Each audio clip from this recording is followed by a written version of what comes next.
Сайн байцгаана уу? Орхон аймгийн онцгой байдлын газар Дэлхийн зүүн Монгол олон улсын байгууллагатай хамтран гамшиг төсвөртэй хотууд төслийн хүрээнд ерөнхий боловсролын сургууль цэцэрлэгүүд төр хугацаанд зохисtonтой холбогдуулан дараах тэлээ хичээлийг хүргэж байна.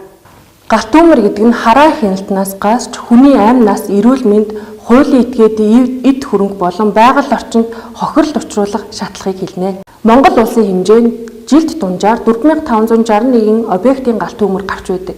Үүнээс сард 360, өдөрт 12, 2 цаг тутамд 1 галт төмрийн дуудлага ирж байдаг. Сүүлийн 12 жил тохиолдсон аюулт үзэгдэл ослын тоо төрлөөс харахад галт төмөр өөрөө 91% эзэлж байна.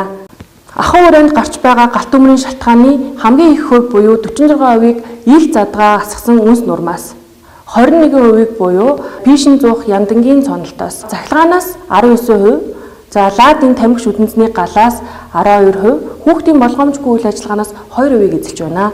Тиймээс иргэд та бүхэн цогтой үнс нурмаа зориултын тагтаа савнд хийж асаасан тамхиа унтрааж хэвшээрэй.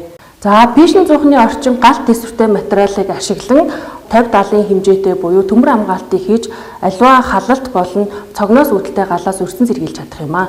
Дараах зурагт харуулсанчлан дээрээсээ доошогоо бүрхэж орох нь зөв залгаас болох юм аа. Галт төмрийн нийт шалтгааны 19%-ийг цахилгаан эзэлж байгаа бол за цахилгаанаас ямар учраас үүдэлтэй галт төмрүүд гараад байх шалтгааныг та бүхэндээ тайлбарлаж үзүүлье. За цахилгааны холболтыг буруу холбосноос болно. За цахилгаан холболтыг холбохдоо хоёр өөр төрлийн металл хуцыг холбож болохгүй.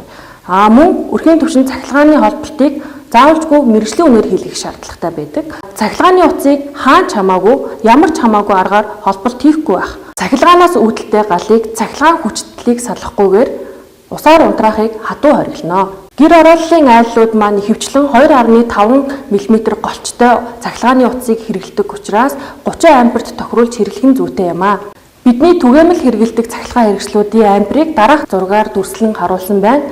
Эдгээр цахилгаан хэрэгслүүдийг зэрэг залгавал 30 ампераас хэтэрч цахилгааны хит ачаалал үүсэх тул иргэд та бүхэн цахилгаан хэрэгслээ зөв зохистой хэрэгжилж сурах нь хамгаас чухал юм аа. Бидний түгээмэл хэрэглэдэг илт гал буюу ла, дин, зул, тамхи шүтэнцний галыг хараа хяналтгүй орхихгүй байх мөн шатах материалаас хол байлгаж гарахтаа заавал унтрааж хэвших нь та бидний үүрэг юм шүү. Нийт гарч байгаа галт төмрийн шалтгааны 2%-ийг хүүхдийн болгоомжгүй үйлдэл эзэлж байна. Энэхүү зурган дээр харж байгаачлан бага насны хүүхдийг гаднаас нь цоожлоод 100 яндангийн аюулгүй байдлыг нь хангаагүй үүднээс хүүхдүүд галт төмрийн аюулд өртөж амь насаа алдах тохиолдол маш их гарч байна.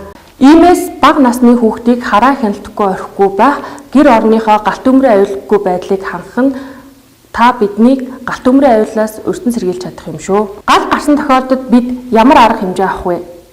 Нэгт гал гарлаа гэж чангаар бусдад мэдэгдэх боломжтой бол галыг унтраах арга хэмжээ авах, мөн онцгой байдлын газрын 101 дугаарт залган дуудлага өгөх хэрэгтэй. Гал унтраагуурыг ашиглахдаа хамгийн түрүүнд манометр буюу даралт хэмжигчийг анхаарч ажиглах хэрэгтэй. Зүүн маань өөрөө шар буюу ногоон руу заасан болвол энэ маань даралттай буюу ажиллагаатай хэвийн гэсэн үг. Харин улаан руугаа заасан бол даралтгүй болсон буюу ахин ашиглах боломжгүй гэж ойлгож болно.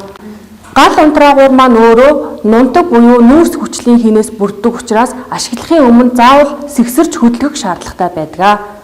Гал унтраагуурыг ашиглах дараалал 1-р түгжээг мултлна, 2-р хошууг галын голомт руу чиглүүлнэ, 3-р хөшүүргийг атгах нь, 4-р галыг унтраана. За гал гарсан тохиолдолд хугацаа алдалгүй өрөөнөөс гарах. Мөн галт өртсөн тохиолдолд зогс хэвт өнхөр дурмыг дагаарай. Айл өрх бүр гэртээ гал унтраагуур байршуулах, гал унтраагуурыг ашиглаж сурах. Ингэж чадвал та гэр бүл амь нас эд хөрөнгөө галт төмрийн аюулаас хамгаалж өртсөн сэргийлж чадна. Аюулгүй ирээдүй айл өрхөөс анхаарал хандуулсанд баярлалаа.